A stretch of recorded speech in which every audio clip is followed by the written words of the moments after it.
अशोक चव्हाण भाजपात आल्यानंतर आता विरोधक जुन्या व्हिडिओवरून हल्लाबोल करतात.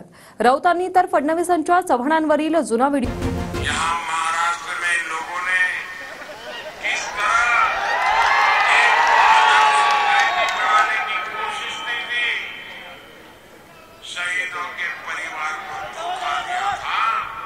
इससे तो नांदेड़ और पूरा भारत भली भांति परिचित है। आप जानते हैं ना वो कौन है? पता है? अशोक चव्हाणांना इतके वेळा मंत्री बनवला, मुख्यमंत्री बनवला, इतके वेळा संधी दिली, पण मला सांगा, या नांदेड शहराचा चेहरा आणि या नांदेड जिल्ह्याचा चेहरा ते बदलवू शकले का? या ठिकाणी विकास करू शकले का? बंधू भगिनींनो, ते याकरता विकास करू शकत नाही, याचं कारण तुम्ही बघा, ते लीडर नाही आहेत. अशोकराव लीडर नाही आहेत, अशोकराव डीलर आहेत. तुम्ही बघा, रॉकेल पासनं तर पेट्रोल पंपापर्यंत डीलरशिप कोणाची, मोटरसायकल पासनं मोटर गाडीपर्यंत डीलरशिप कोणाची, सगळी डीलरशिप त्यांची. हे डीलर आहेत, हे लीडर नाही आहेत. या नांदेडला लीडरची गरज आहे आणि या ठिकाणी लीडर म्हणून प्रताप पाटील चिखलीकरांना मैदानामध्ये आपण उतरवलाय. मला विश्वास आहे आता नांदेडला या ठिकाणी लीडर दिल्याशिवाय आपण राहणार नाही. यावरूनच भाजप नेत्यांच्या प्रतिक्रियेवरून उद्धव ठाकरेंनी पुन्हा टीकास्त्र सोडलं. हाऊसिंग स्कीम काढण्यासंदर्भात तुम्ही मोठी भूमिका बजावलेली होती आणि आता थेट अशोकराव चव्हाण तुमच्या पारड्यात येऊन बसतात. खऱ्या अर्थानं न्यायिक प्रक्रियेवर इथे भाष्य करणं सोयीचं नाही, नंबर 1. आणि नंबर 2, जो विकासाच्या या पर्वामध्ये आमच्याबरोबर येतोय आणि ज्याच्यावरचे आरोप सिद्ध झालेले नाहीत त्या सगळ्यांचं स्वागत लोकशाही प्रक्रियेमध्ये स्वाभाविक आम्ही करू. परंतु देवेंद्र फडणवीस यांनी अनेक प्रचार सभेमध्ये डीलर म्हणून अशोकराव चव्हाणांचा उल्लेख केलेला होता. आता हे डीलरला हे लीडर झालेत का तुमच्या पक्षात? ते TV9 नाही ठरवणार. परंतु ज्या पद्धतीने आरोप होता ते उद्धव ठाकरे म्हणतात की खरं तर लीडर बरोबर आता डील झाली आहे म्हणून.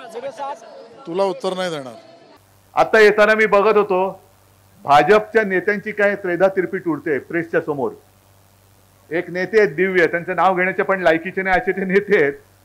आणि त्यांना विचारलं अशोक चव्हाणांच्या प्रवेशाबद्दल की देवेंद्र फडणवीसांनी यांचा उल्लेख डीलर म्हणून केला होता, आता तुम्ही डीलरला लीडर केलं का? मग असं करता करता आदर्शबद्दल विचारलं. मग ते सांगतात मी तुला नाही उत्तर देणार. अरे तुला उत्तर देणार नाही म्हणजे काय, जनता तुम्हाला विचारते.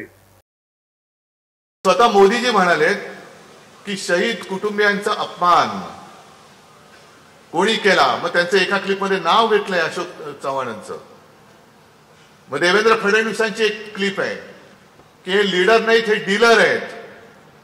मग नितीश कुमारला फोड, अशोक चव्हाणांना फोड, अगदी शहीदांच्या कुटुंबियांचा अपमान केलाय, डीलर बोललोय तरी त्यांना घे.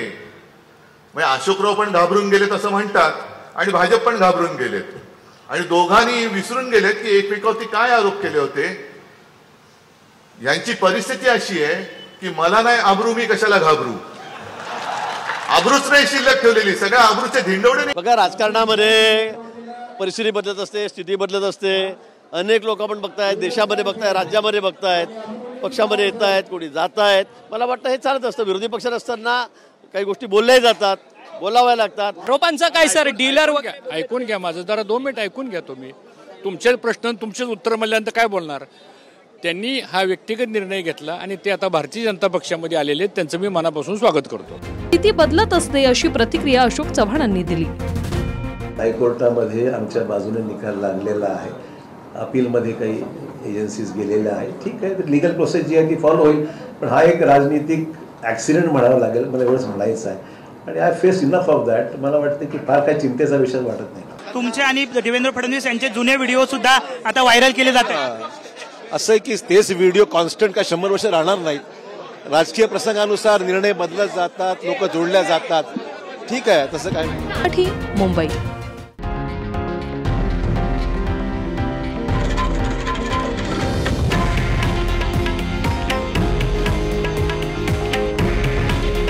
हे आहे देशातील नंबर 1 न्यूज नेटवर्क आणि आपण पाहत आहात TV9 मराठी. काळजी तुमची, हित महाराष्ट्राचं.